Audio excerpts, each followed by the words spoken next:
Tonight, we are going to follow one of history's most unlikely career changes.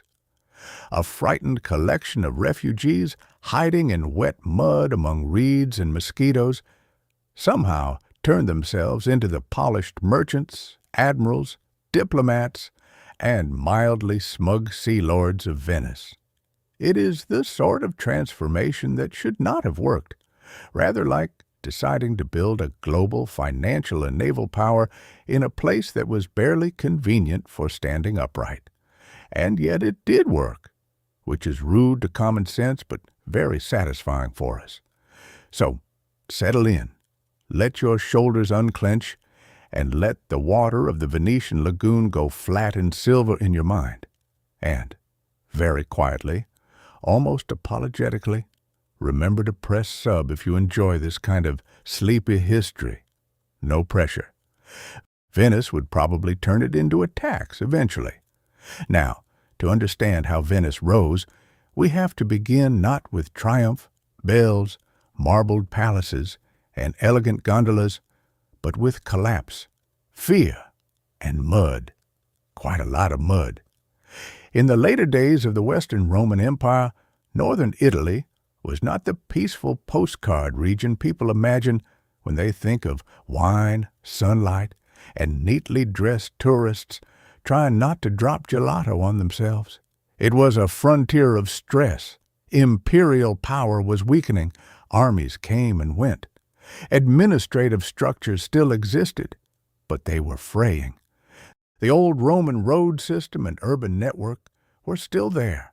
The cities still stood, and people still clung to the reassuring fiction that civilization would continue more or less as usual, perhaps with a few barbarian inconveniences. But the 5th and 6th centuries had a habit of ruining such optimism. First came the shocks that broke Roman political control in the West. Then came the Ostrogoths. Then the Byzantine reconquest under Emperor Justinian, which was supposed to restore Roman order and instead help turn Italy into a battlefield. Then, just when anyone still alive might have hoped for one uneventful decade, the Lombards arrived in 568 and began taking large parts of northern Italy. At this point, if you were living in a respectable mainland town in the Veneto region, you may have started looking at the coastal marshes with new appreciation. They were damp, inconvenient, and full of birds who seemed to object to your presence, but they also had one crucial advantage. Invading cavalry hated them. That is how the story begins, not with a grand plan, but with retreat. People from Roman towns such as Aquileia, Altinum, Padua, Oderzo, and other communities of the mainland fled or gradually shifted toward the lagoon islands. Some may already have had seasonal or commercial connections there. The lagoon was not empty wilderness waiting for destiny. Fishermen, salt workers, boatmen, and small settlements already existed in these watery margins. But the refugee waves changed the scale and the meaning of life there. The lagoon became not just a workplace, not just a temporary hideout, but a home. A strange home, admittedly. It was a region of shallow channels, mud flats, sandbanks, reeds, shifting tides, brackish water, and islands that did not exactly inspire imperial confidence. Nothing about it said future maritime superpower. It said, at best, temporary inconvenience. It said, you may survive here, but you will probably never dry completely. And yet the lagoon had hidden strengths it was hard to invade. That mattered. Armies designed for roads and open fields did not move elegantly through a maze of tidal channels. Horses were less useful. Heavy equipment became awkward. Local knowledge became everything. If you knew the waters, the channels, the safe passages, and the rhythm of the tides, you could move. If you did not, you were merely a confused outsider splashing in expensive armor. For refugees who had lost the security of the mainland, the lagoon offered a defensive world created by geography itself. It was not comfortable, but comfort was not the first priority. Staying alive was. Life in those early lagoon communities was not glamorous. We should be honest about that in the same way one should be honest about medieval dentistry.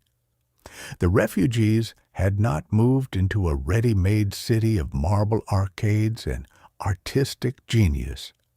They settled among low islands where land was unstable, building materials were not always abundant on site, and fresh water was a recurring issue. The environment had to be negotiated constantly. Houses needed foundations in uncertain ground. Transport depended on boats. Food came from fishing, trade, small-scale cultivation where possible, and links to the mainland when conditions allowed. Salt production became important. So did timber imported from inland regions. Daily existence required patience, adaptation, and the willingness to treat mud as a permanent business partner. If a modern city dweller complains when the Wi-Fi slows down, early Venetians might have suggested that at least the ground under their apartment was not trying to dissolve. Still, the lagoon did not merely shelter people. It shaped them. That is one of the great themes of Venetian history. Geography did not determine everything, but it imposed a discipline. Communities that survived there learned to rely on maritime movement, local cooperation, engineering improvisation, and trade connections.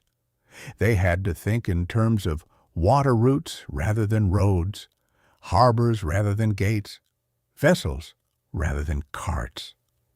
The sea was not a distant horizon. It was the street, the field, the wall, the highway, and the opportunity.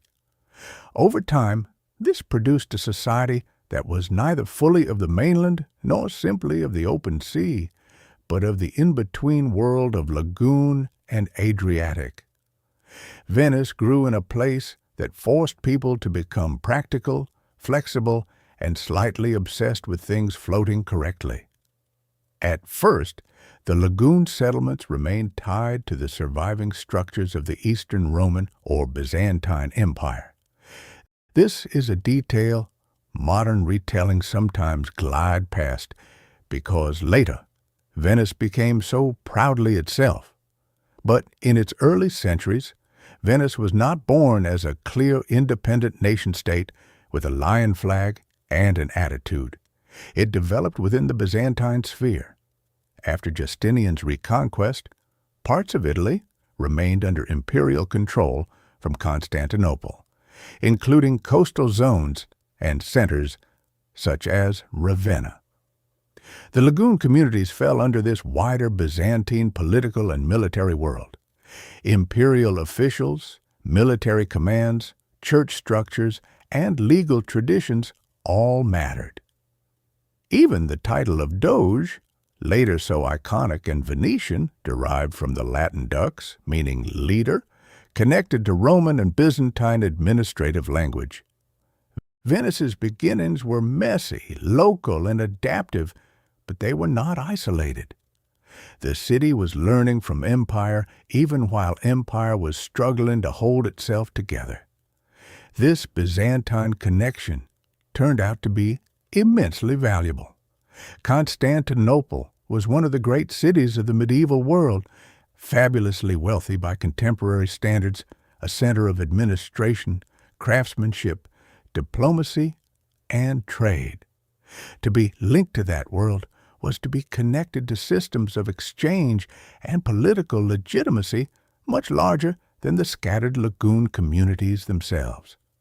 Venice could act as a frontier outpost, a maritime intermediary, and a useful partner. While inland Italy fragmented under the pressures of Lombard conquest and post-Roman instability, the lagoon communities retained these eastern ties. That helped them survive and gradually prosper. They were not merely hiding from chaos. They were positioning themselves between worlds. One of the most important patterns in Venetian history is that whenever larger powers clashed, Venice tried very hard not to be crushed between them and, if possible, to make a profit from the arrangement. This tendency appears early. The lagoon communities sat between Lombard-controlled mainland territories and Byzantine-controlled coastal and maritime systems. Their survival depended on balancing those relationships. On one hand, they needed access to mainland resources, grain, timber, livestock, labor, and trade. On the other hand, they benefited from imperial protection and maritime commerce.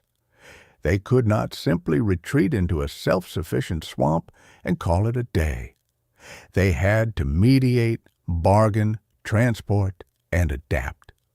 In other words, even before Venice became famous for diplomacy, it was already practicing the art of being useful to multiple sides while remaining as independent as circumstances allowed.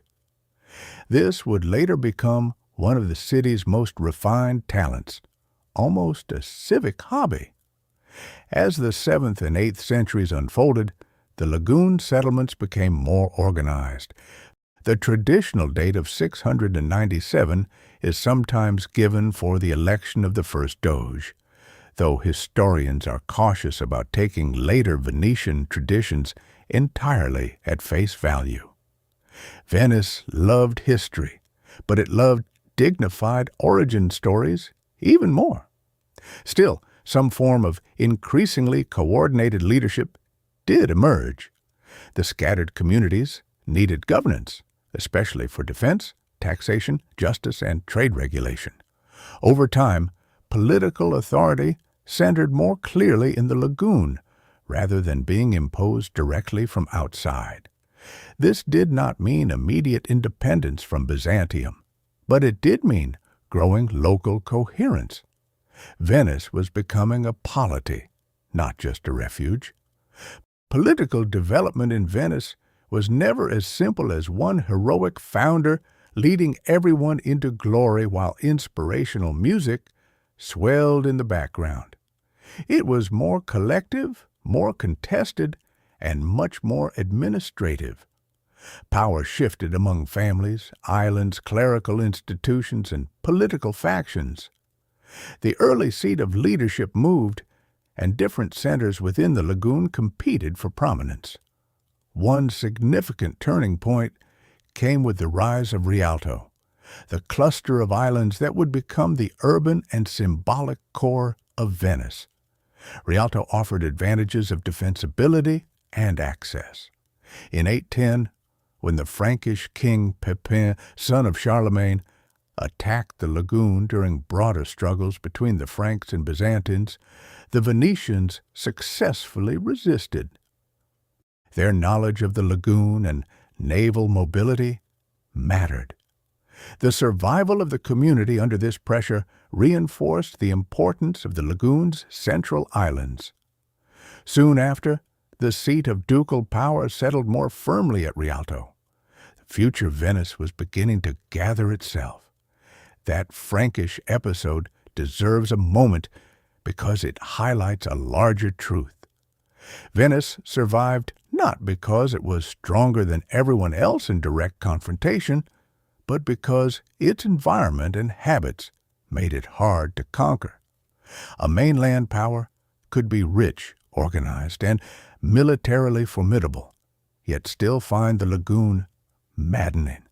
To subdue Venice, an enemy needed not just soldiers, but maritime skill, local knowledge, and sustained logistical capacity. This protective awkwardness gave the city time. Time to organize institutions, time to develop shipping, time to turn survival into wealth. History often rewards places that can simply avoid being destroyed long enough to get their affairs in order. Venice was very good at not being conveniently destroyable. In 828 came one of the most famous episodes in Venetian self-fashioning, the acquisition of the relics of St. Mark the Evangelist from Alexandria. According to the celebrated story, Venetian merchants smuggled the saint's remains out of Muslim-controlled Egypt by hiding them under pork, relying on the idea that customs inspectors would not be eager to poke around. It is a very Venetian legend, pious, clever, practical, commercial, and just slightly cheeky. Whether embellished or not, the event mattered enormously. St. Mark became the patron saint of Venice, replacing the earlier patron St. Theodore, and the Lion of St. Mark became the city's lasting emblem. Relics were not merely devotional objects. They conferred prestige, sacred legitimacy, pilgrimage appeal, and political symbolism. By securing St. Mark, Venice proclaimed that it was no longer just a peripheral lagoon settlement surviving on fish and determination. It was a city chosen for greatness, or at least willing to commission architecture suggesting that it had been. The Basilica of St. Mark, built and rebuilt over time, became the visual expression of this ambition. Its style drew heavily on Byzantine models, especially the Church of the Holy Apostles in Constantinople. This was no accident. Venice wanted to present itself as a city of Eastern Christian magnificence while also cultivating its own distinct identity. Gold mosaics, domes, exotic materials, and imported treasures turned St. Mark's into a public statement that Venice occupied a privileged place between East and West. Even in stone, or rather brick and marble veneer, Venice was practicing appropriation as a fine art. The city took influences from elsewhere, adapted them, and then wore them so confidently that later generations assumed the look had been Venetian all along. While the city was building this symbolic identity, its economic foundation was strengthening. Geography again mattered. Venice sat at the northern end of the Adriatic Sea, connected by waterways to the eastern Mediterranean and by trade routes to the Po Valley and beyond. It could act as a gateway between the Byzantine and Islamic worlds on one side and the markets of Central and Western Europe on the other. Goods moved through Venice because Venice made movement possible. Salt from the lagoon could be exported. Timber, slaves, metals, cloth, grain, spices, wine, wax, and luxury goods all circulated through its merchants' hands. Venice did not initially dominate Mediterranean trade, but it inserted itself skillfully into existing networks. It was less like a giant inventing commerce and more like an especially alert person showing up early to the market, securing the best stall, and quietly charging everyone passing through. Salt, often overlooked because it is not glamorous enough for epic poems, was crucial. In a pre-modern world, salt preserved food, sustained armies, and underpinned economic systems.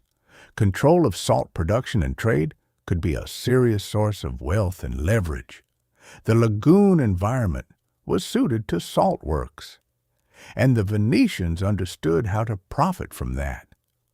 Salt connected the city to regional exchanges and gave it a commodity that mattered in everyday life across vast areas. Venice's greatness would later be draped in silk and spice, but part of it rested on something much simpler: the business of keeping fish edible. Venetian merchants were active not only in the Adriatic, but increasingly across the eastern Mediterranean. They traveled to Byzantine ports, to North Africa, and to Levantine markets. This meant navigating a world that was politically complex and religiously diverse. The Mediterranean, after the rise of Islam, was not a sealed frontier between Christians and Muslims. Despite later rhetoric and occasional warfare, it was also a space of exchange. Muslim merchants, Byzantine officials, Jewish traders, Latin Christians, and many others interacted commercially. Venice thrived because it was willing to conduct business across these lines. Moral posturing could be reserved for ceremonial occasions. In actual practice, profit encouraged flexibility. Venetian merchants were perfectly capable of being devout Christians and hard-headed pragmatists in the same transaction. That said, this world was not peaceful. The Adriatic and Mediterranean were also spaces of piracy, raiding, and naval rivalry. The Venetians learned early that commerce required protection. Merchant shipping and military capacity could not be separated for long. Convoys, armed vessels, and state-backed maritime policy became increasingly important. The doges and governing elites understood that trade alone was not enough. The sea lanes had to be secured. This realization laid the groundwork for Venice's later naval strength. The city did not become a sea power because it loved dramatic battles for their own sake.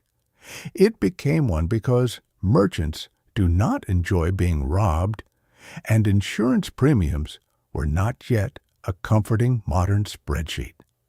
A decisive stage in Venetian development came through its relationship with Byzantium. In 992, the Byzantine Emperor Basil II granted Venetian merchants significant trading privileges within the empire. This was a major advantage. Reduced duties and official favor enhanced Venice's ability to operate in Byzantine markets and compete with rivals. It was one of those moments in history when political service translated into economic opportunity. Venice had assisted Byzantine naval efforts against common enemies, especially in the Adriatic. In return, it received privileges that could be converted into wealth. The arrangement benefited both sides, though, as history would prove, Venice was very good at turning privileges into permanent structural advantage. The Adriatic itself was a central arena. Control over this sea was essential to Venice's security and expansion. The eastern Adriatic coast, including Dalmatian towns, was contested by local powers, Slavic groups, pirates, and larger empires. Venetian doges mounted campaigns to secure maritime routes and assert influence. In 1000, Doge Pietro II Orseolo led an expedition along the Dalmatian coast that later Venetian memory treated as a foundational triumph. The details are more complicated than patriotic ceremonies suggested, but the broad point stands. Venice was no longer merely defending its lagoon. It was projecting power outward across the Adriatic. That shift matters immensely. A refuge was becoming a regional actor. The marriage between commerce and power deepened. Venetian elites were merchants, but they were not merchants in the modern sense of private individuals operating entirely apart from the state. In Venice, state and commerce intertwined. The leading families who governed the Republic also profited from its maritime expansion. Public policy supported commercial interests, and commercial success strengthened public institutions. This symbiosis was one of Venice's secret engines.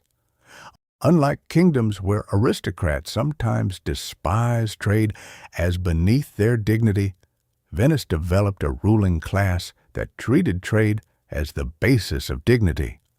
They could be noble and deeply interested in shipping manifests at the same time. It is hard to overstate how powerful that combination was. As the city grew richer, its institutions became more elaborate. Venice is famous for its republican system, though that word should be handled carefully. It was not a democracy in any modern sense. Ordinary people were not wandering into St. Mark's Square to vote on tariff policy after lunch. Venetian government was an oligarchic republic dominated by elite families. Yet compared with hereditary monarchies, it did have collective and institutional features that contributed to stability. The Doge, though prestigious, was not an absolute ruler. Councils, assemblies, magistracies, and advisory bodies limited power. Over time, Venice became increasingly suspicious of any individual becoming too dominant. This was not pure civic virtue. It was also self-interest among the elite, who preferred not to be ruled by one of their own. Still, the effect was important. Venetian politics tended toward continuity, negotiation, and bureaucratic restraint. It was one of the few places in medieval Europe where paperwork could be quietly more powerful than personal heroics. This political culture helped Venice survive succession crises and external threats better than many neighbors. A king's death elsewhere might mean civil war, dynastic disputes, and several years of energetic misery. In Venice, leadership was embedded in institutions. There were still conspiracies, rivalries, and family feuds because humans remained humans, and rich humans especially enjoy rivalry. But the system encouraged managed conflict. Stability reassured merchants. Merchants funded the state. The state protected trade. Trade enriched the elite. The elite reinforced the institutions. It was, from their perspective, a beautifully efficient circle. Religion also shaped Venetian identity, though again in a particularly Venetian way. The city was Christian, deeply and publicly so, with churches, relics, festivals, liturgy, and sacred symbolism woven into civic life. But Venice often treated religion as part of statecraft rather than something separate from it. The translation of St. Mark's relics, the ceremonial pageantry of the Doge, the iconography of the lion, the blessings of fleets, the close relationship between church and civic authority, these all helped make Venice feel chosen, ordered, and legitimate.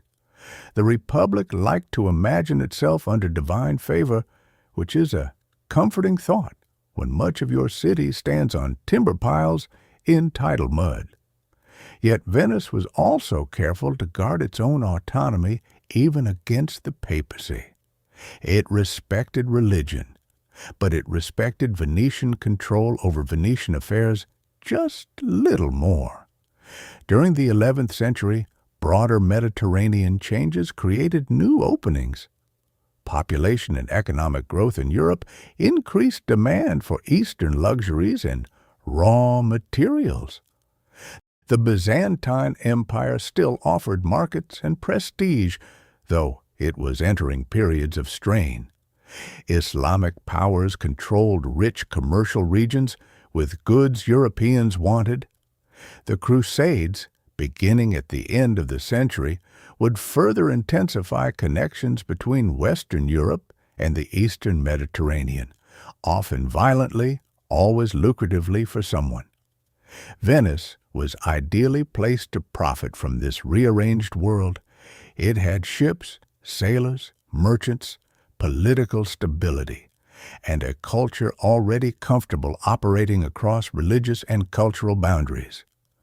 While others saw the sea as danger, Venice saw invoice potential. The First Crusade, launched in 1095, transformed Mediterranean politics, though not always in the ways its preachers promised. For Venice, the crusading era brought opportunities to expand trade privileges and strategic influence in the Levant. Transporting crusaders, supplying fleets, and supporting military campaigns could all be monetized. Venetian merchants obtained quarters in cities, exemptions from tolls, warehouses, and legal advantages. Wherever Latin Christian conquest opened ports, Venice aimed to secure a foothold. This was not entirely cynical. Venetians could genuinely support crusading ideals. But they had the admirable ability to blend spiritual enthusiasm with detailed commercial clauses. Their competitors understood this perfectly because Venice was not alone. Amalfi, Pisa, and Genoa were also maritime republics and trading powers with ambitions in the Mediterranean. Among them, Venice eventually proved especially resilient and successful, but the competition was fierce. These cities fought, negotiated, undercut one another, and scrambled for privileges from emperors, kings, caliphs, crusader princes, and anyone else holding a useful port. Mediterranean trade was not a gentlemanly exchange of pleasantries. It was a brutal, shifting contest conducted with contracts, galleys, diplomacy, bribery, and occasional armed enthusiasm. Venice's rise cannot be understood without seeing it as part of this competitive environment. It won not because destiny handed it a crown, but because it maneuvered better than many rivals over a very long time. Part of Venice's edge lay in shipbuilding and naval organization. The Venetian galley became a central instrument of trade and war. Long relatively fast and suitable for Mediterranean conditions, galleys could be used for commercial transport, combat, escort, and communication. Venice developed expertise in constructing, maintaining, and deploying fleets. This would later culminate in the famous Arsenal, one of the greatest shipbuilding complexes of the medieval and early modern world. Even before the arsenal reached its mature scale, the culture of organized maritime production was taking shape. Venice understood logistics. It understood that sea power depended not just on brave captains, but on timber supply, rope, iron, oars, dockyards, labor systems, and administrative planning. It is less poetic than a naval epic, but far more effective. The city itself changed as wealth increased. Timber piles were driven into the soft ground. Buildings rose, churches multiplied, markets expanded. Bridges linked islands. Quays and canals supported denser traffic. Imported stone and decorative materials transformed the appearance of key spaces. Venice did not conquer its environment by eliminating it. Instead, it learned to build with it, over it, and through it. The city remained amphibious in spirit. Water continued to define movement, defense, and atmosphere, but it became a built environment of astonishing sophistication. Foreign visitors would later marvel that such a city existed at all. This reaction is understandable.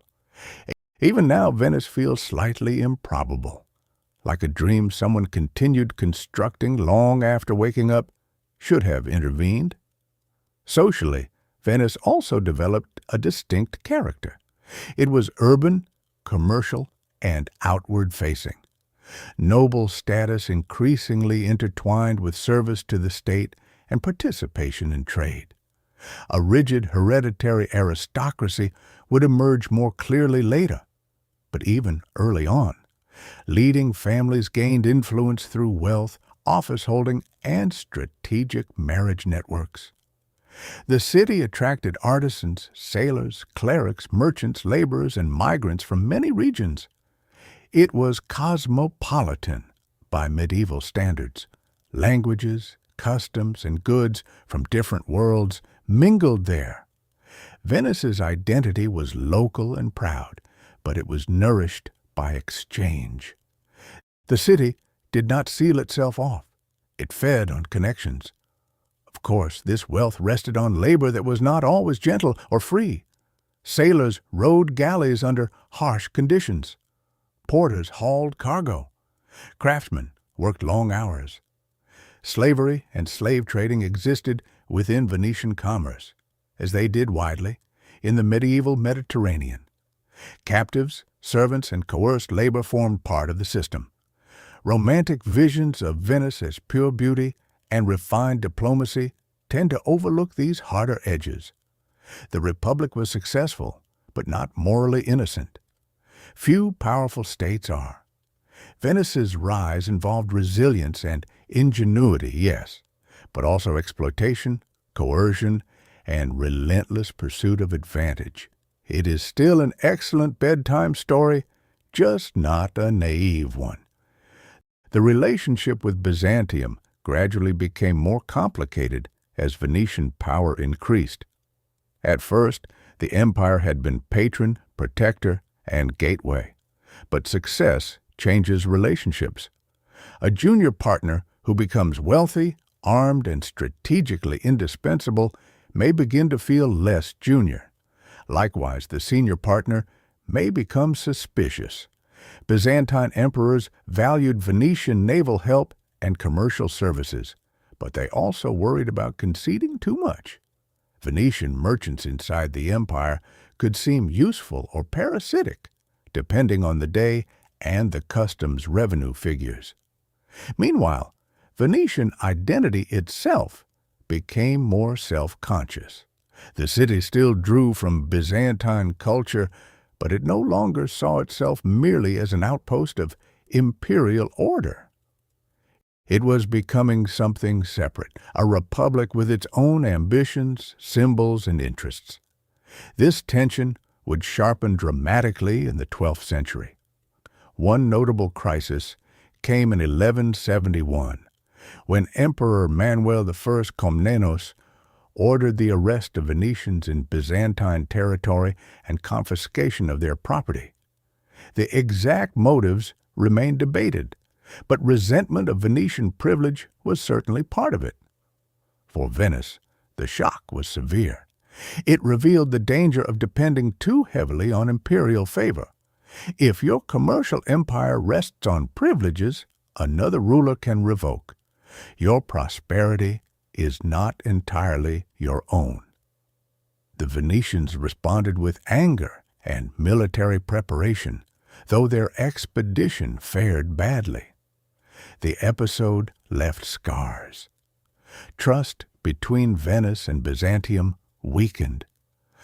Later events would turn that weakening into catastrophe. But before we arrive there, it is worth pausing to notice how extraordinary Venice's rise already was by this point. In a few centuries, the lagoon settlements had gone from refuge communities at the edge of collapsing Roman order to a wealthy maritime republic with fleets, institutions, sacred prestige, international trade connections, and influence across the Adriatic and Eastern Mediterranean. No single miracle explains it, rather a combination of geography, political flexibility, Byzantine links, commercial aggression, maritime skill, and institutional stability, gradually compounded over generations. Venice did not rise overnight. It accreted power, like silt, building an island. Very lucrative silt. The city's rituals increasingly reflected its confidence. The Doge's public ceremonies, diplomatic receptions, and festive processions presented Venice as orderly, prosperous, and favored by God. One famous expression of this maritime identity was the symbolic marriage of the sea, later formalized in grand ritual, in which the Doge cast a ring into the water to signify Venice's dominion. The ceremony was theatrical, yes, but theatrics matter in politics. Venice performed power for itself and for outsiders. It said, in effect, we are not a strange accident on mud banks. We are the rightful bridegroom of the sea. Admittedly, the sea had not signed the paperwork, but symbolism rarely waits for consent. Venetian diplomacy also matured. The Republic sent envoys, negotiated treaties, secured exemptions, and played larger powers against one another with increasing sophistication. Here again, the city's origins mattered. A community born in insecurity learned early to survive by reading circumstances carefully. Venice could be flexible, patient, and calculating. It often preferred contracts to conquest when contracts were cheaper, though it was not shy about force when needed. This combination made it formidable. Other states might win spectacular victories and then lose them through poor administration. Venice, by contrast, loved the slow, cumulative victory of legal privilege, monopoly rights, harbor access, and favorable toll schedules. It could turn a paragraph in a treaty into a generation of wealth. At home, one of the great questions of Venetian politics was how to prevent the state from becoming prey to factional chaos or personal tyranny. The answer emerged gradually through a dense web of councils and magistracies. The Doge's power was circumscribed. Oaths limited his actions. Advisory councils surrounded him. Collective governance became a habit. This did not eliminate corruption or ambition. It simply distributed them more efficiently. But that mattered. Venice avoided some of the worst disruptions that plagued Italian communes and feudal monarchies. Stability became part of its brand. A merchant considering where to invest goods and capital might reasonably prefer the city where the government was still likely to exist next month. Venice also benefited from the relative weakness or fragmentation of many surrounding powers. The Holy Roman Empire had interests in Italy, but could not easily dominate the lagoon. The papacy had spiritual authority, but lacked direct control. The Byzantine Empire was powerful, yet distant, and increasingly troubled. Local rulers on the Adriatic coast were divided. Islamic powers in the Mediterranean were varied and not always coordinated against Italian merchants. Crusader states needed naval assistance. In short, the world around Venice was competitive but fractured. This created room for a nimble maritime republic to insert itself. Had the Mediterranean been controlled by one overwhelmingly dominant stable empire from end to end, Venice might have remained a regional curiosity. Instead, it found opportunity in the cracks. The 12th century saw Venice expand commercially in the Levant, North Africa, and beyond. Merchant colonies established themselves in key ports. Venetian fondaci, warehouses, and trading enclaves helped structure foreign commerce. Networks of credit, partnership, and family firms supported long-distance trade. Maritime law, contracts, and notarial culture became increasingly sophisticated. Venice was not only moving goods, it was building systems. Economic scale depends on trust, record-keeping, enforcement, and standardization. The Republic's institutions supported this. It is difficult to become master of the seas if nobody can agree who owes whom for a shipment of pepper. And pepper mattered, as did spices more broadly, along with silk, precious textiles, dyestuffs, sugar, glass, metals, slaves, timber, grain, and countless other goods. Venice's role as an intermediary meant it profited not always by producing the most desired commodities itself, but by controlling movement, redistribution, and finance. This is a classic path to wealth. Middlemen are often mocked right until everyone realizes the entire system depends on them. Venice became one of history's most elegant middlemen. It linked east to west, south to north, producer to consumer, pilgrim to port, crusader to transport, luxury goods to European appetite. It sat in the middle and charged accordingly, Yet the story still retains the texture of improbability because Venice never lost the memory, or at least the usable legend, of its humble origins. That memory was politically useful. A city born from refugees could celebrate resilience, divine favor, and collective effort.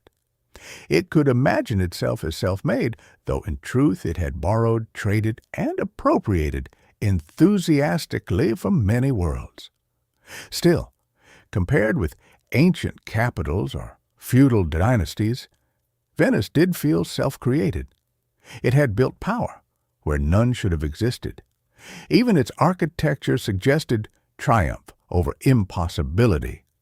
Domes, palaces, quays, and marketplaces rising from pilings driven into mud by generations of labor. It was an urban rebuttal to the phrase, "that will never work." The next great turning point, and in many ways the darkestly brilliant one, lay in the events surrounding the Fourth Crusade. By the end of the 12th century, tensions between Venice and Byzantium had grown. The crusading movement was still redirecting energies and violence eastward. Western European nobles wanted transport to the eastern Mediterranean. Venice, under Doge Enrico Dandolo, entered into agreements to provide ships for a crusading army. When the Crusaders failed to pay the full amount owed, matters became complicated in the distinctive medieval style, meaning that debt, politics, wounded pride, and opportunism began mixing in a barrel and were shaken vigorously. Venice then helped redirect the crusade first to Zara, a Christian city on the Adriatic, and eventually toward Constantinople itself. The details are elaborate and famously controversial, involving Byzantine dynastic struggles and layered motivations. But the broad result is beyond doubt. In 1204, Constantinople, the greatest Christian city of the eastern Mediterranean and Venice's former imperial patron, was captured and brutally sacked by the Crusaders. For Venice, this was both astonishing and transformative.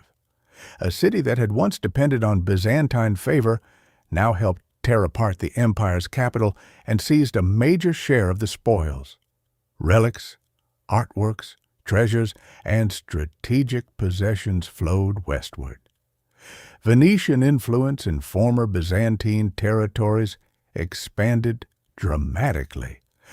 The famous bronze horses that now stand associated with St. Mark's are enduring symbols of this transfer, though even they are part of a longer and somewhat wandering history of appropriation. In one sense, 1204 marks the culmination of Venice's impossible rise.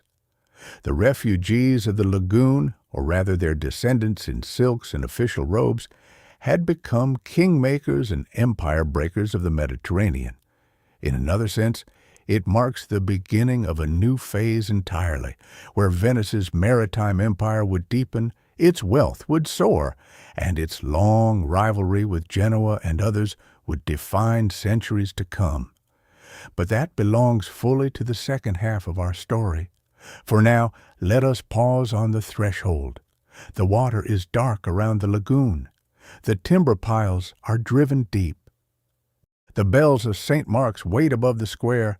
Ships rock at anchor, carrying wool, grain, timber, wax, silver, relics, gossip, and ambition.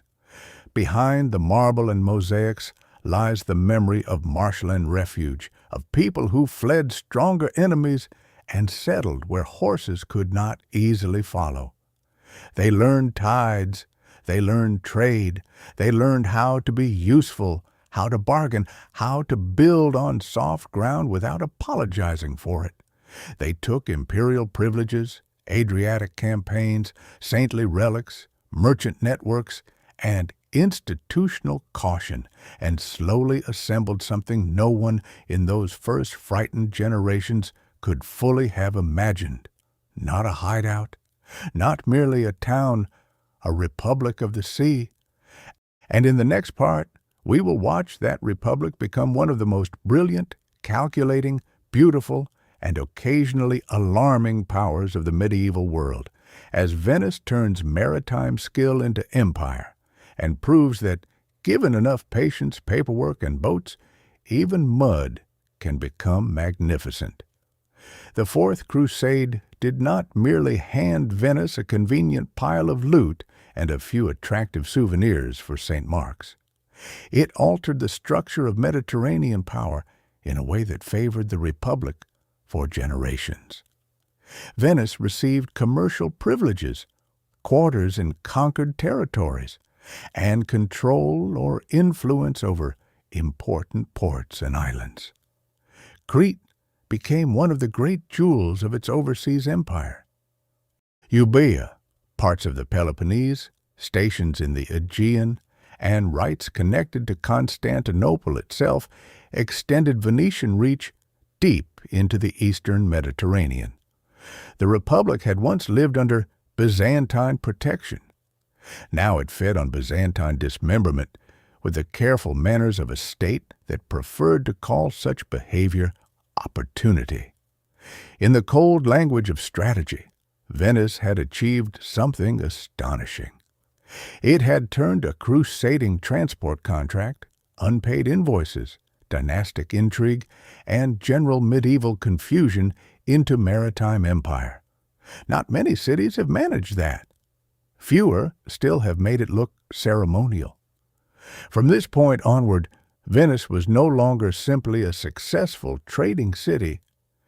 It was a thalassocracy, a power built on the sea, maintaining routes, stations, colonies, and naval strength across a wide watery zone from the Adriatic through the Aegean and into the Levant. The old phrase later associated with Venice, the Stato da Mar, the state of the sea, captures this well. It was not one continuous land empire where armies marched from province to province under a single horizon.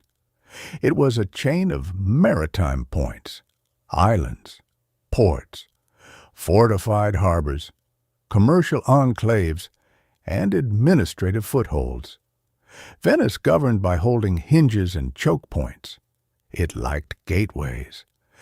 It liked places where ships had to stop, where contracts had to be signed, where customs dues could be levied, and where rival merchants could be reminded that the Republic had arrived first and brought a fleet.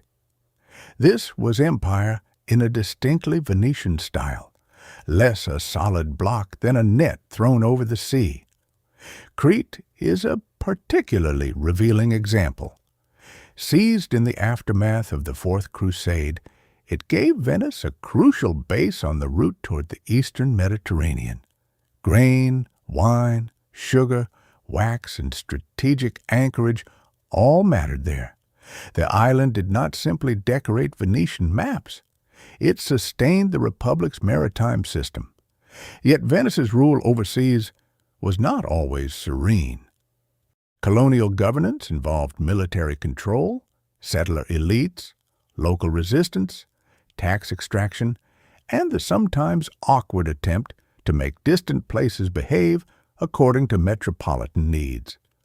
Venetian colonial officials could be efficient, legalistic, and utterly tiresome in ways recognizable to bureaucracies everywhere. Local populations sometimes rebelled, objected, negotiated, or endured. Venice liked to imagine its rule as orderly and rational. The ruled were occasionally less lyrical about the experience. Still, the wider system worked remarkably well. Venetian convoys sailed along structured routes. Merchant galleys operated on increasingly organized schedules. The Republic supported commerce through state-backed protection, regulation, and judicial frameworks. Ports under Venetian control or influence formed a chain of safe-ish movement in a dangerous sea. Safe-ish is an important pre-modern category. It means not safe exactly, but safer than the alternatives, and therefore profitable. If you were moving valuable cargo, you preferred routes where Venetian power could in theory retaliate against pirates, enforce agreements, and keep harbor arrangements from descending into improvisational chaos. This made Venice attractive to merchants and investors. It also gave the Republic leverage that went beyond the number of swords it could personally swing. At home, the city's governing institutions became still more elaborate. The Venetian genius was not invention in the abstract. It was sustained institutional adjustment. Power continued to be distributed among councils, magistrates, committees, and offices, so thickly layered that any outsider trying to understand the Constitution risked needing a nap halfway through. The Great Council grew in importance as the central body of the ruling class. The Senate handled foreign affairs and major policy. The Council of 40 had judicial functions. The Doge remained a dazzling symbol, ceremonially rich, heavily robed, and constrained on all sides. Venice did not trust single rulers with much unsupervised freedom. That mistrust would harden further over time. For a city built in mud, it developed an impressive allergy to personal monarchy. One of the famous turning points in this political evolution was the Serrata, or closing, of the Great Council in 1297. The exact process and implications were more gradual than the dramatic word suggests. But the outcome was clear enough. Political membership became increasingly restricted to a hereditary patriciate. In effect, the ruling class narrowed and formalized itself. Venice remained a republic, but now more openly a republic of noble families. This was not democracy drifting peacefully into exclusivity. It was oligarchy, admitting what it had always rather liked. Yet the Serrata also brought a certain stability. Access to office became defined through lineage, reducing some kinds of political contest while intensifying others inside the elite itself. The patricians could now spend generations competing for prestige, commands, marriages, and profits without having to worry too much about unpredictable newcomers barging into the club. It was socially rigid, politically conservative, and from the viewpoint of the established families, very sensible indeed. This hereditary aristocracy differed from many feudal nobilities elsewhere in Europe. Venetian patricians were merchants, administrators, diplomats, naval commanders, and office holders. Their status rested on state service as much as inherited land. Many invested heavily in trade. They were aristocrats who might argue about shipping contracts with quite serious faces. This mattered immensely.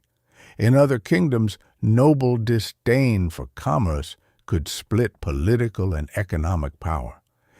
In Venice, they reinforced each other.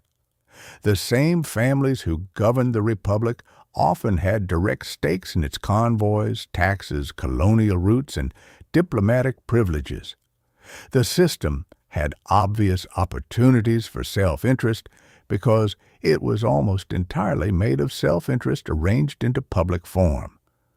But it also meant the ruling class had strong incentives to maintain order, defend trade, and think strategically across generations. Their own fortunes floated with the Republic's fortunes, sometimes literally. Rivalry with Genoa now became the defining drama of Venice's maritime ascent. Genoa, another formidable maritime republic, developed its own commercial network across the Mediterranean and Black Sea.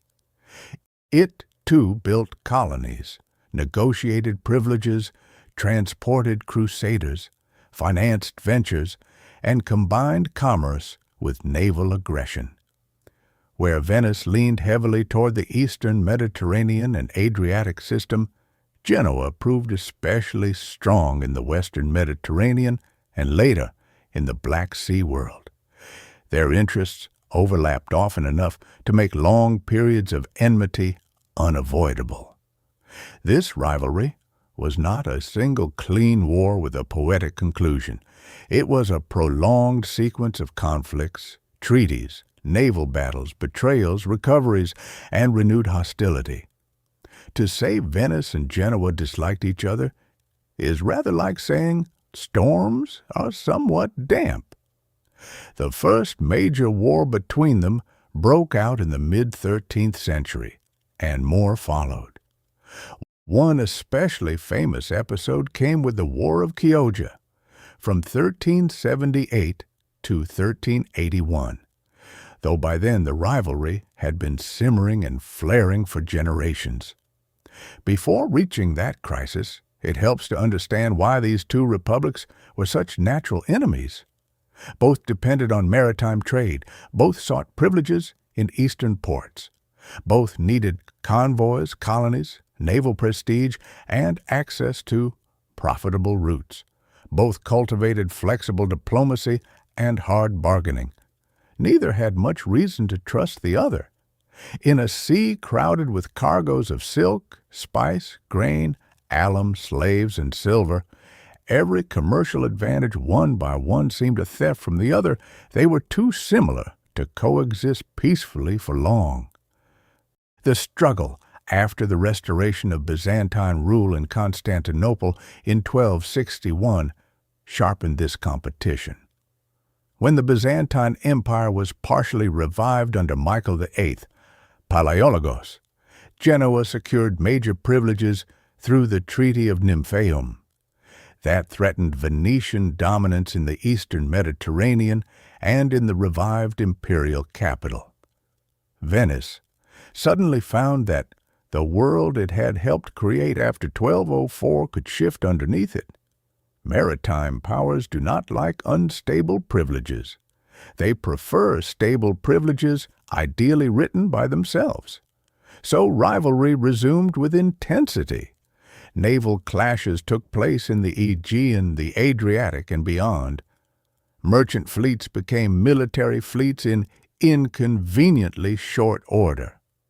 Prisoners were taken. Fortunes vanished. Insurance calculations grew interesting. Venice learned again and again that mastery of the seas was not a trophy you won once and hung on a wall. It had to be contested every decade against rivals who also owned ships and ambition.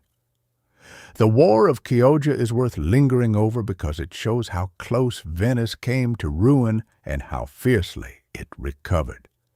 Genoa, allied with other enemies of Venice, managed to strike deep into the Venetian lagoon system. In 1379, Genoese forces captured Chioggia, a town south of Venice itself.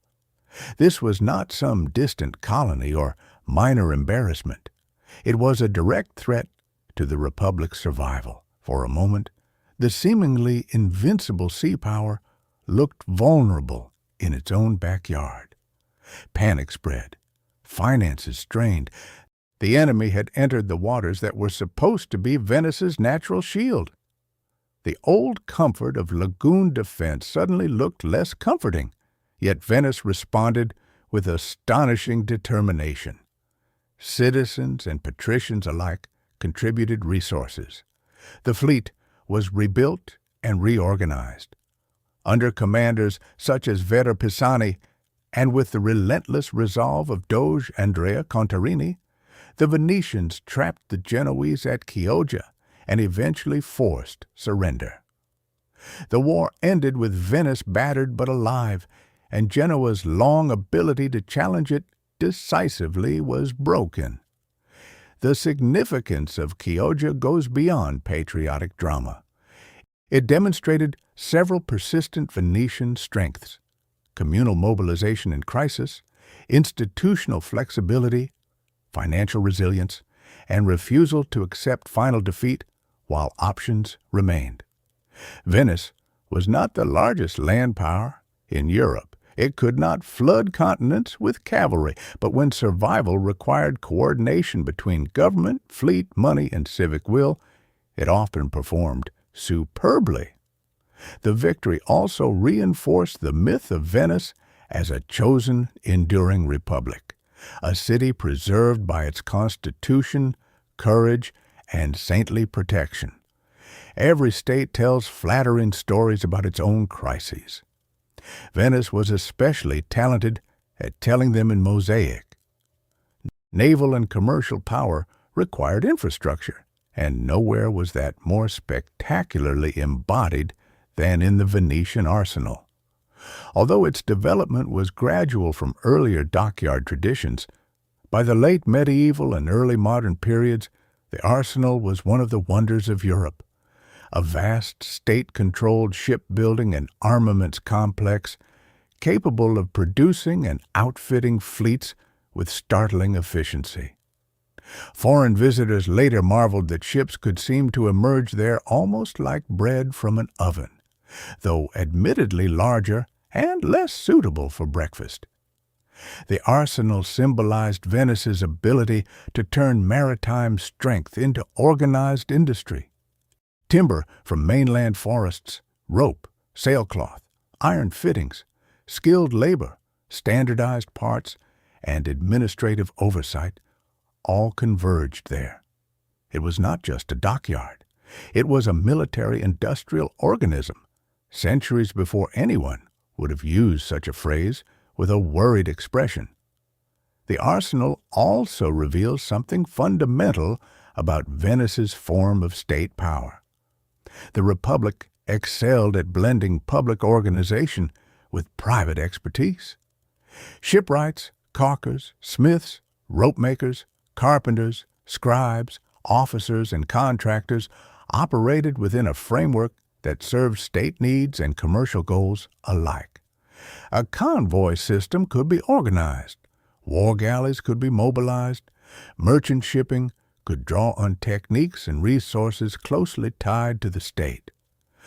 The Republic did not leave naval capacity to chance or purely private initiative. That level of coordination is one reason Venice remained formidable long after one might expect a city built on mud to have politely retired from greatness. At the same time, Venetian maritime dominance did not mean everyone else simply admired it and got out of the way. The Mediterranean remained crowded with competing powers.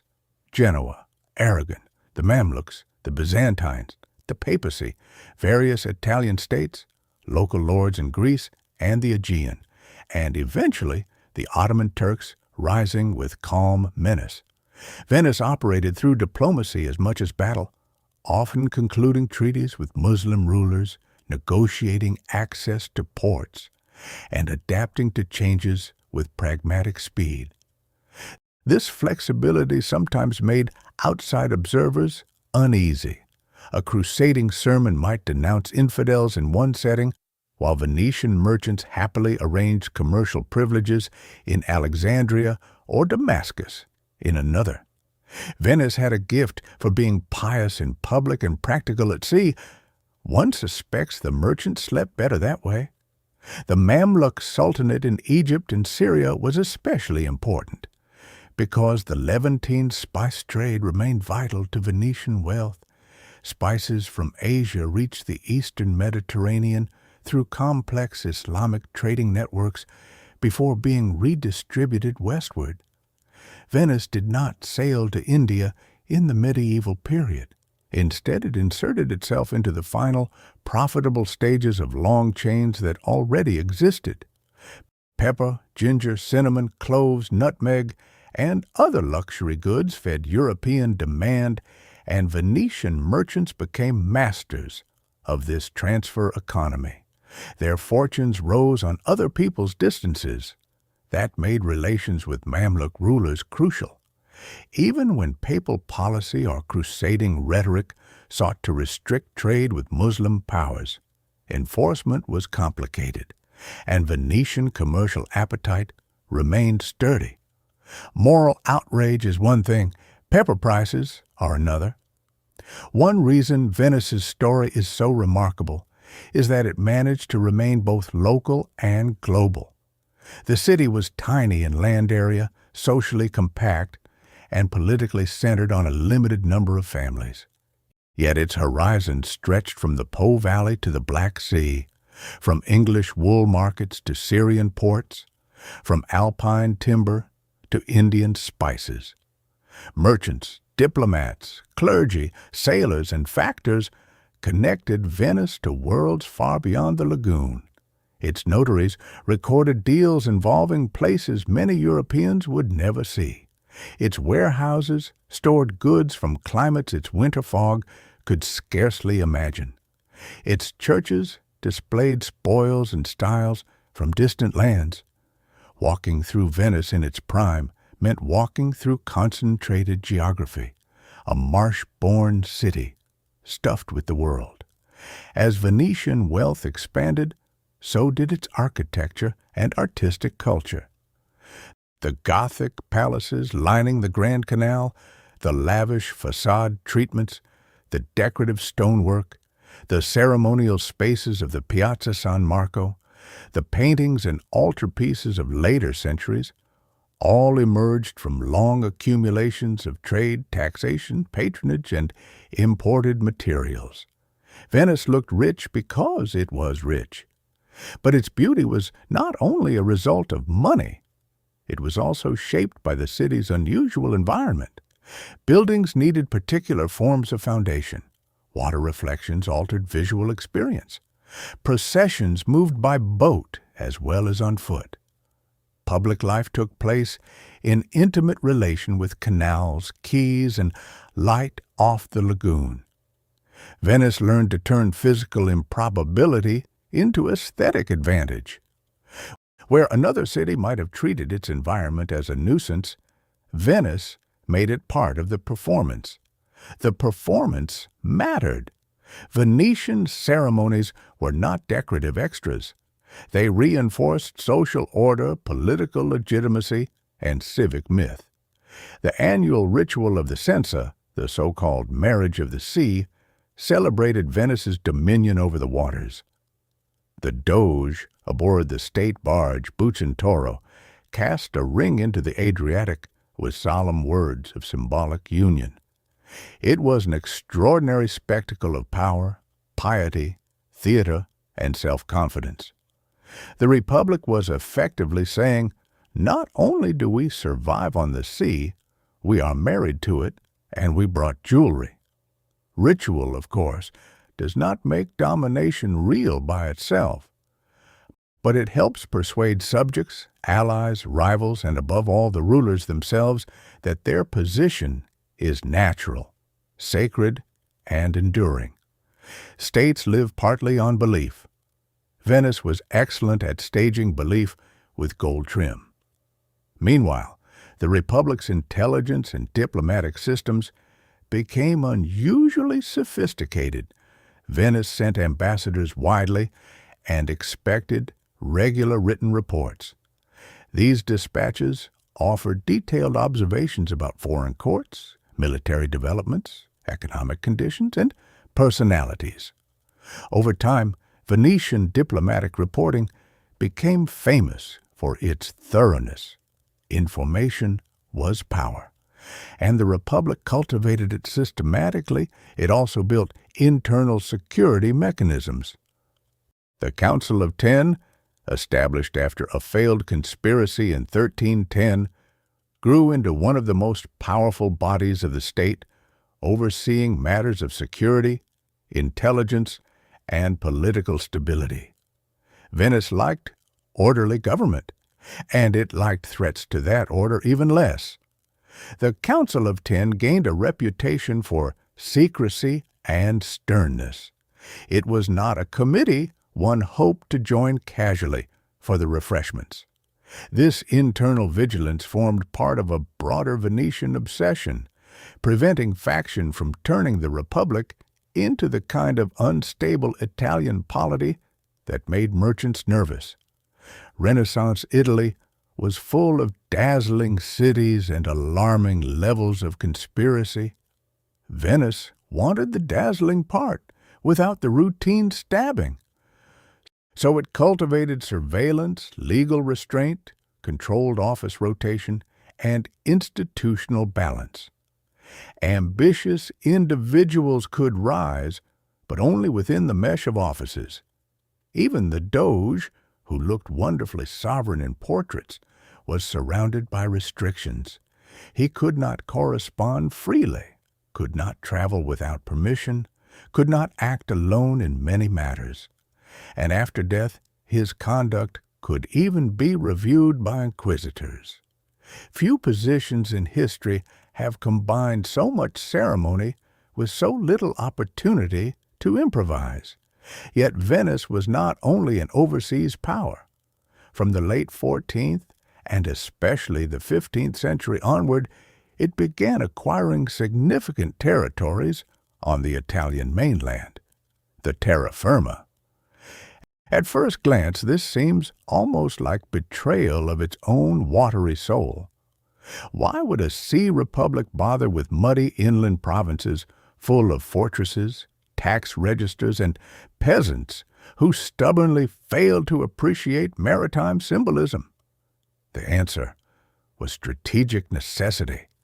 Mainland expansion helped secure food supplies, protect routes to alpine resources, defend against hostile neighbors, and provide depth against invasion. Control of cities such as Padua, Verona, Vicenza, Brescia, and Bergamo over time gave Venice a buffer and resource base. The republic that once fled mainland violence now ruled large stretches of mainland territory. History does enjoy irony when it has enough centuries to prepare it. The terra firma also changed Venice's character. It became both sea empire and territorial state. That brought benefits, but also tensions. Governing inland subjects required different administrative habits than managing island colonies and ports. Mainland wars involved armies, fortifications, and diplomacy with major Italian and European powers. Venetian patricians had to think not only about convoys and spice prices, but also about harvests, road systems, and border defenses against Milan or the Empire. Still, the Republic managed this dual identity surprisingly well for a long time. It retained maritime focus while building a stable mainland domain that fed its economy and protected its lagoon heartland. One could say Venice had decided, after centuries of watery specialization, to acquire a safety blanket made of provinces. The 15th century marked one of the high points of Venetian power, wealth, and cultural brilliance. The city dominated much of the Adriatic, held extensive overseas possessions, ruled a substantial mainland state, and remained one of Europe's greatest commercial centers. Its currency, the gold ducat, enjoyed exceptional trust and circulation. Its merchants, bankers, ship owners, artisans, and officials operated within a stable legal framework that made large-scale commerce possible. Venetian glassmakers on Murano became famous. Textile production, book trade, metalwork, luxury crafts, and financial services all flourished. The Republic's image across Europe was one of glittering prosperity, disciplined governance, and enviable continuity. Other states might boast ancient lineage or feudal armies. Venice could point to functioning institutions and actual cash flow, which is often more persuasive. And yet, at the very height of its power, new shadows approached. Chief among them was the Ottoman Empire. The Ottoman Turks expanded steadily in the Balkans and Eastern Mediterranean, consuming territories, reducing Byzantium to fragments, and eventually capturing Constantinople in 1453. For Venice, this was both catastrophe and opportunity of a grim kind. The Byzantine remnant, long weakened, finally disappeared. A new and formidable imperial power, now controlled strategic routes and former Venetian spheres of operation. At the same time, Venice was practical enough to negotiate with the Ottomans when possible. War and trade alternated. Treaties restored commercial privileges after conflicts. Venetian merchants continued to operate in Ottoman lands, but the balance had changed. Venice was no longer expanding into a fractured Eastern world. It faced a centralized, militarily potent empire that also understood maritime and commercial strategy. The seas had acquired a new master with very definite opinions. The wars between Venice and the Ottomans stretched across centuries and consumed enormous resources. Venice lost and regained territories. It defended islands, fortified ports, and struggled to preserve routes that had once seemed secure. The loss of Negroponte in 1470 was a major blow. Cyprus, acquired in the late 15th century through dynastic circumstances and Venetian maneuvering, became another key possession, but was eventually conquered by the Ottomans in 1570–71. Crete, long a Venetian bastion, held out until the 17th century before falling after a devastatingly prolonged war. These were not minor colonial adjustments.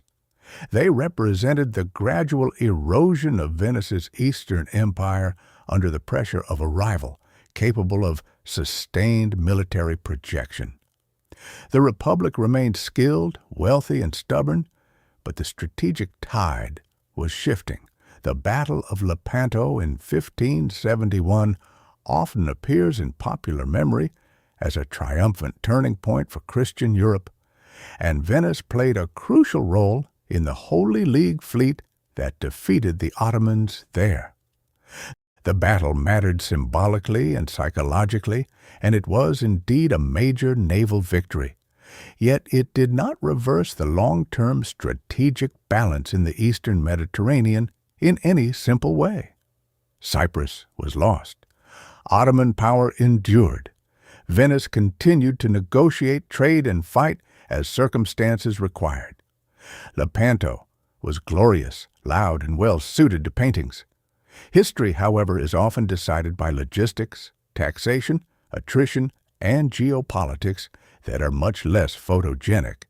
Venice understood this, which is why it signed peace when it needed to, even after heroic victories. It preferred survival to dramatic last stands, a habit which partly explains why it survived so long. Another, even more profound challenge came from beyond the Mediterranean altogether. The opening of Atlantic routes and the Portuguese sea route to India around Africa. When Vasco da Gama reached India by sea in 1498, a slow but enormous shift began. Venice's traditional strength lay in controlling the European end of Eastern luxury trade that moved through Levantine and Egyptian intermediaries. If spices and other goods could increasingly come via Atlantic maritime networks under Portuguese control, Venice's central role in that system would weaken. This change was not instantaneous. Venetian trade remained important for a long time, and the Mediterranean did not suddenly become irrelevant. But the structure of global commerce was expanding in directions that bypassed the Adriatic. Venice, master of one sea, now faced a world where the main stage was moving to oceans it had never been built to command. This is one of the gently tragic aspects of Venetian history. The Republic had mastered the environment that gave birth to it. It had turned lagoon refuge into Mediterranean supremacy. It had built institutions, fleets, colonies, rituals, and wealth around a sea-centered world. And then world history widened. Atlantic empires, transoceanic trade, and the rise of new powers shifted the axis of commerce. Venice was still impressive, still cultured, still rich by many standards, but the terms of greatness were changing. Its genius had been perfectly suited to one historical geography. It was less suited to another. There is something almost unfair about this, though history is not known for its sympathy toward business models. Even so, Venice did not simply collapse into irrelevance. The Republic adapted in many ways. It remained an important manufacturing and trading center. It invested in mainland agriculture. It continued to function as a diplomatic player. Its artistic and cultural life blossomed spectacularly during the Renaissance. Painters such as Bellini, Giorgione, Titian, Tintoretto, and Veronese transformed Venetian visual culture into something radiant, sensuous, and unmistakable. The city became a center of printing as well, with Aldus Manutius and the Aldine Press revolutionizing humanist publishing. Music, theater, ceremonial display, and luxury crafts thrived. Even if the Republic's relative strategic position declined, its cultural influence remained immense. Venice might no longer rule quite as many seas, but it could still teach Europe how to paint velvet and print Greek texts. Printing is a surprisingly good lens on the Republic's resilience. Venice became one of the great publishing centers of Europe in the late 15th and 16th centuries because it combined commercial infrastructure, cosmopolitan networks, skilled labor, relative political stability, and access to markets. Books, like spices, benefited from ports, credit, law, and distribution. The same city that had once transformed salt and silk into power could also turn paper and type into profit.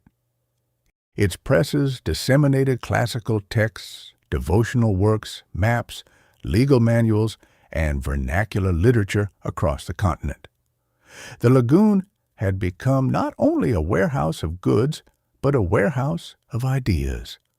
One suspects the early refugees from Lombard violence would have been astonished to hear that their muddy shelter would someday help standardize italic type.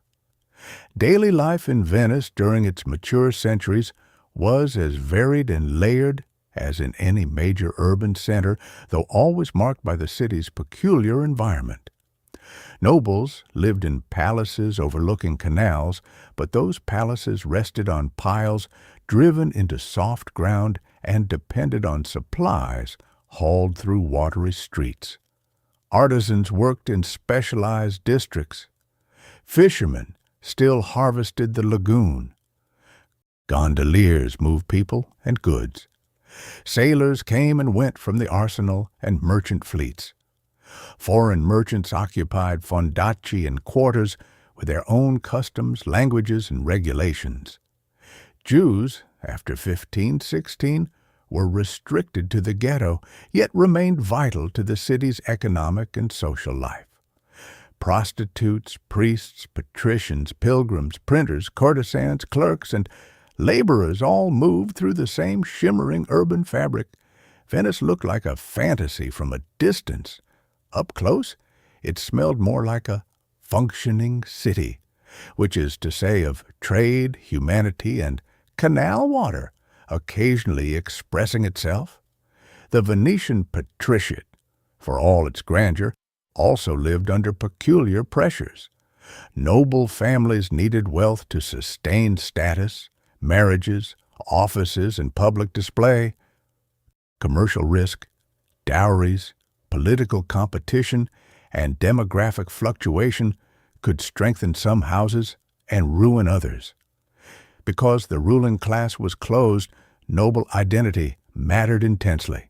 Yet not every noble was equally rich, and some became surprisingly impoverished while still clinging to hereditary dignity with admirable stubbornness. Venice, in this sense, was not a simple elite paradise. It was a machine that rewarded successful service and investment, but could also expose nobles to debt, frustration, and the horror of appearing less splendid than their cousins during a public festival. The Republic's famed morality was similarly mixed.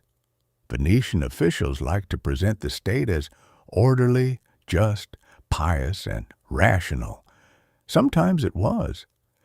It also tolerated and regulated vice in ways that were practical rather than puritanical.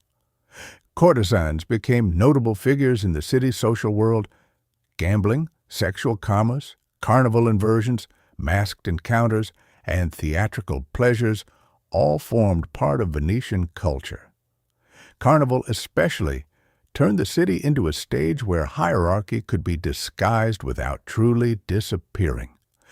Masks allowed anonymity, flirtation, satire, and controlled disorder. Venice understood that social pressure sometimes needed ritualized release.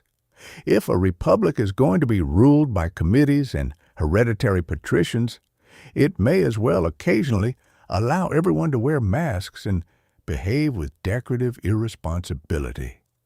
Disease, however, remained one of the great correctives to civic glamour. Like all pre-modern cities engaged in wide trade networks, Venice was vulnerable to plague. The Black Death in the 14th century devastated the city as it did much of Europe. Later outbreaks repeatedly returned. Dense urban living, maritime connections, and constant movement made Venice susceptible. Yet the Republic also became a pioneer in public health measures. It established quarantine practices, lazarettos on islands for isolating ships and suspected cases, and administrative systems for disease control. Even here, the Venetian style appears clearly: organized, maritime, bureaucratic, and unsentimental. If plague threatened trade and population, then plague must be regulated. It was difficult work, often insufficient, but historically important. Venice helped develop the language and practice of quarantine precisely because it could not afford to let every arriving ship bring both pepper and pestilence uninspected. Public health policy also reveals the Republic's broader willingness to subordinate private preference to state interest when necessary. Ships could be detained, persons could be isolated, information could be gathered, magistrates could impose rules. Venice valued liberty in certain civic and economic forms, but it was never libertarian in the modern sense. It expected regulation, especially where the common welfare of the Republic or the profits of the Republic, often delightfully aligned, were concerned. This did not make it uniquely harsh by pre-modern standards. It made it effective in a way many states struggled to match. Venice repeatedly demonstrated that a government can be both oligarchic and administratively competent, which must have been very annoying for critics hoping it would conveniently self-destruct. Religion in Venice retained its distinctive civic coloring into the Renaissance and beyond. The Republic often clashed with papal claims when they threatened Venetian autonomy. One famous conflict came in the early 17th century during the Interdict Crisis, when Pope Paul V attempted to punish Venice over jurisdictional disputes. The Republic resisted, supported by thinkers such as Paolo Sarpi, and largely preserved its independence of action. Venice was Catholic, yes, but Venetian first. This formula ran through centuries of policy. Saints, relics, processions, churches, and piety all adorned the Republic, yet none of them entitled outside powers to command it easily. Few states wore religion more publicly, while surrendering less control to clerical ambition. By the 17th century, the long arc of Venetian maritime dominance was unmistakably bending downward, though not snapping. Wars with the Ottomans drained resources. The fall of Crete in 1669, after a siege of epic duration, marked the loss of one of Venice's greatest overseas possessions. The Republic fought on, even recovering the Morea for a time in the late 17th century before losing it again. These campaigns show both decline and persistence. Venice no longer possessed the decisive initiative of its earlier centuries, yet it remained capable of astonishing military effort when prestige and survival demanded. It had become an old sea power, elegant and dangerous in flashes, like an aging admiral who still knows exactly where the guns are. Economically, too, Venice adjusted rather than disappearing. Its role in luxury production, regional trade, finance, and agriculture on the mainland continued. Tourism in the modern sense did not yet exist, but elite visitors, diplomats, artists, and travelers were drawn to the city's beauty, ceremonies, and reputation. By the 18th century, Venice had become for many outsiders a place of decadence, pleasure, and fading splendor. Canals, music, carnival, opera, gambling, masks, and aristocratic ease colored foreign imagination. There was truth in this, but also distortion. Venice remained a functioning state. It still governed territories, administered laws, taxed subjects, and maintained institutions. Decline does not always look like collapse. Sometimes it looks like a government still paying officials while painters continue producing masterpieces and foreigners remark that the parties are excellent. The final end of the Venetian Republic came not from a slow sinking into the lagoon, as poetic metaphor might prefer, but from Napoleon.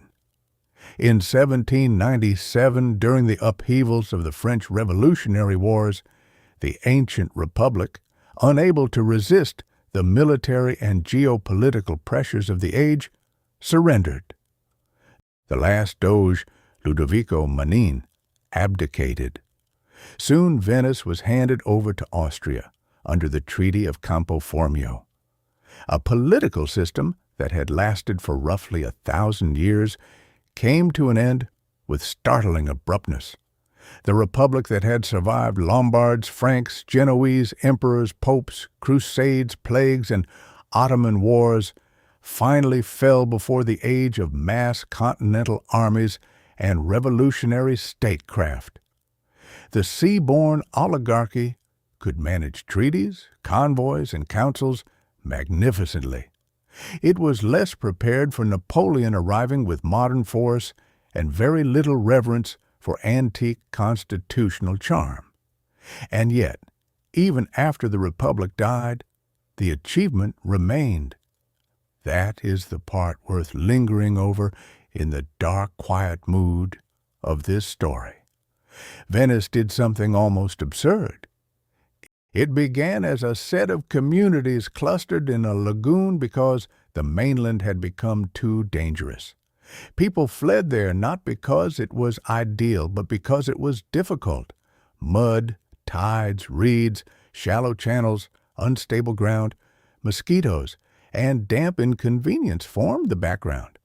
Survival required adaptation. Adaptation produced maritime habits. Maritime habits produced commerce. Commerce supported institutions. Institutions protected stability. Stability attracted wealth. Wealth built fleets. Fleets defended routes. Routes sustained empire. Empire adorned itself with saints, mosaics, palaces, rituals, and law. Over centuries, the refugees' hideout became one of the most sophisticated republics in history, and for a long time, one of the true masters of the seas. It is worth pausing on how non-obvious this was. Many cities are well placed by geography in obvious ways. They sit on fertile plains, broad rivers, safe harbors, or crossroads that practically beg for greatness. Venice sat in a lagoon where even building a stable doorstep required ingenuity. Fresh water was an issue. Land was scarce and unstable. Transport depended on careful navigation. The environment was defensive, yes, but also difficult. Greatness there had to be made and remade and maintained. Timber piles had to be driven.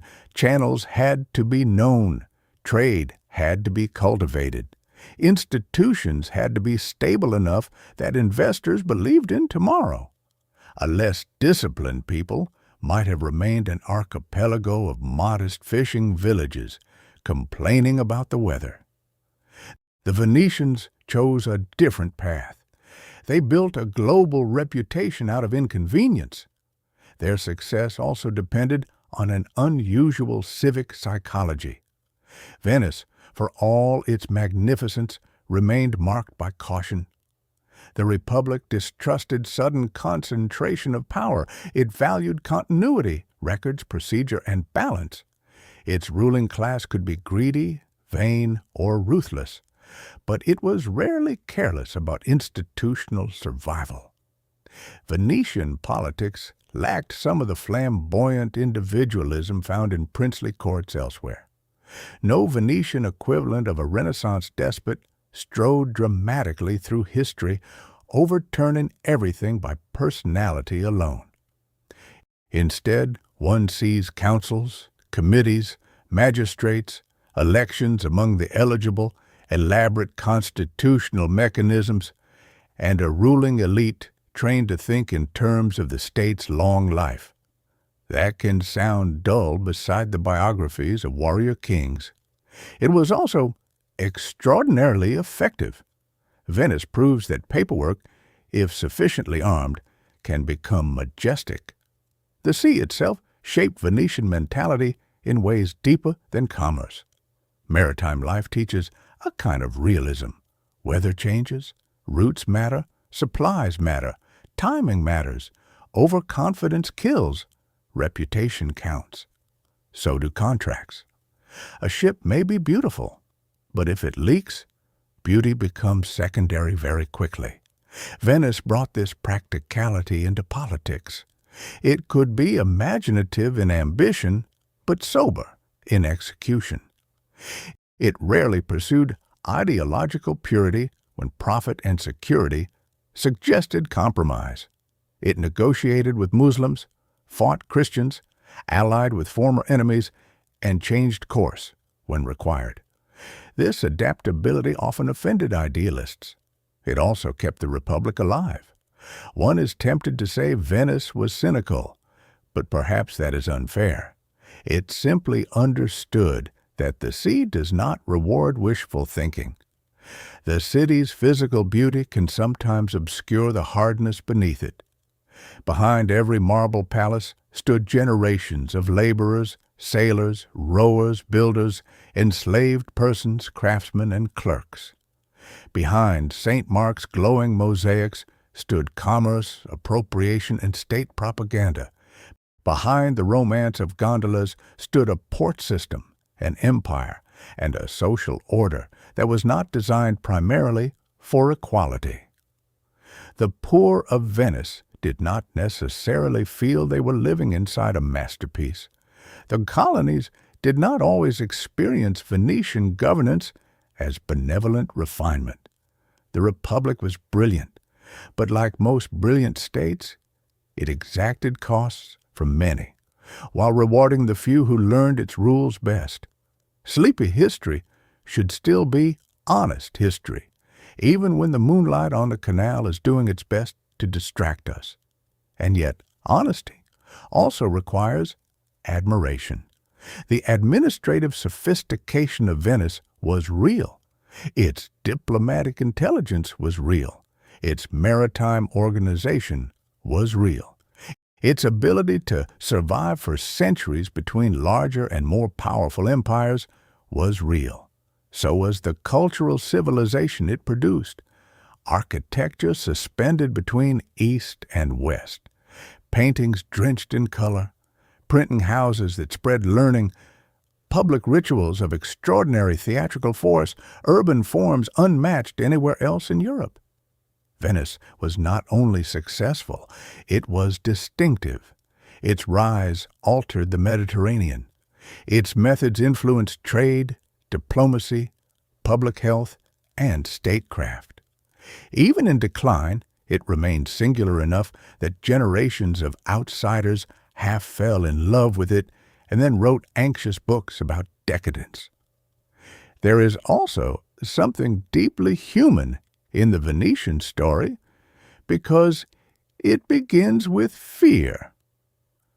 Not with manifest destiny, not with prophecy, not with a chosen empire descending fully formed from the clouds, but with people trying to escape violence. They moved into a difficult place because the usual places had become unsafe. They improvised, they adapted, they made do. Then they traded, then they governed, then they fortified, then they expanded. This is not a neat moral tale. Venice became powerful and often predatory in its turn. But the origin remains striking.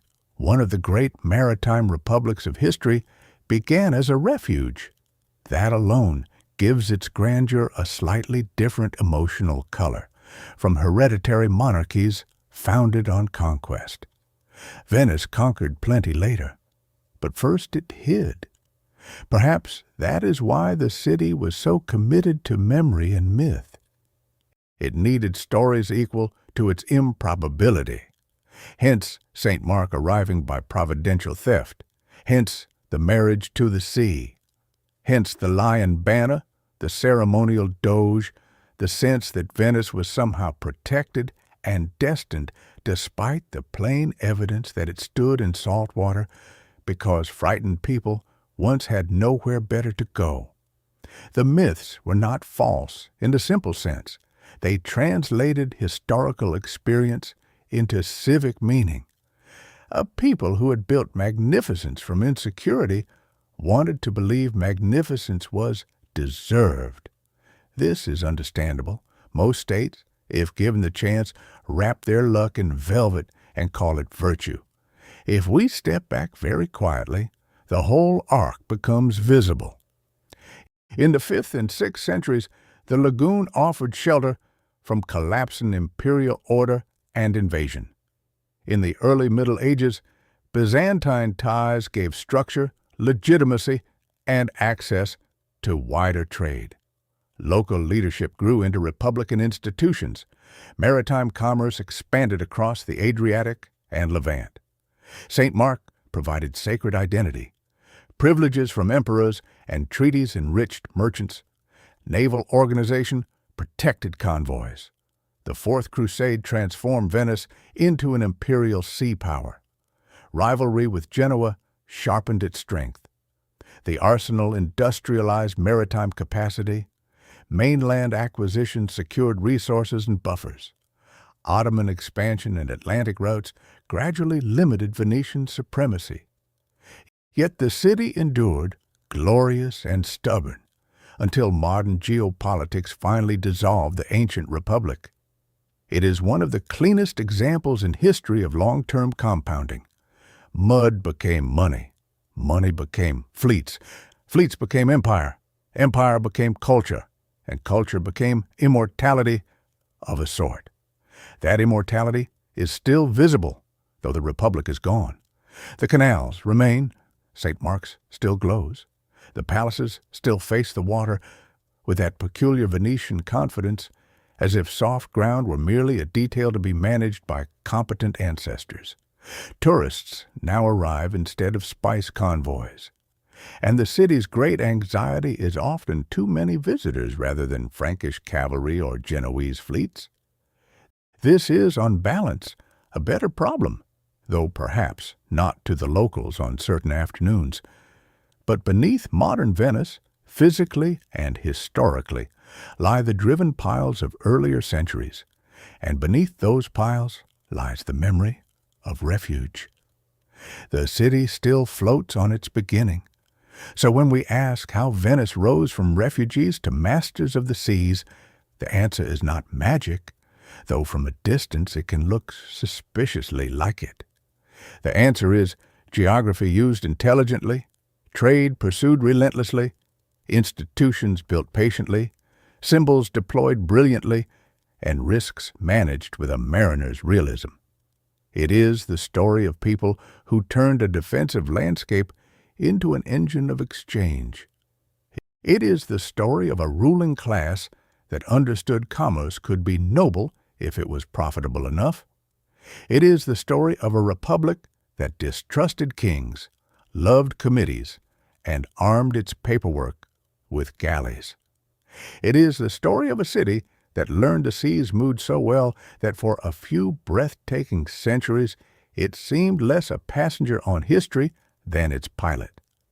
And perhaps the most Venetian lesson of all is this: power does not always begin where it looks grandest. Sometimes it begins where survival forces precision. Sometimes the best fortification is inconvenience.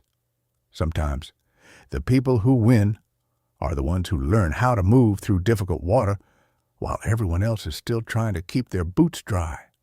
Venice never forgot the value of awkward geography. It made enemies hesitate, merchants depend, and states negotiate.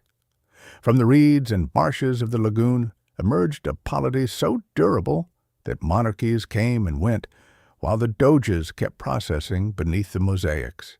It took a revolutionary age to finally stop the procession. Now the lagoon is quiet again. The tide moves under black water. Somewhere in the distance one can imagine the creak of timber, the slap of a rope against a mast, the faint echo of bells through salt air. The refugees are long gone.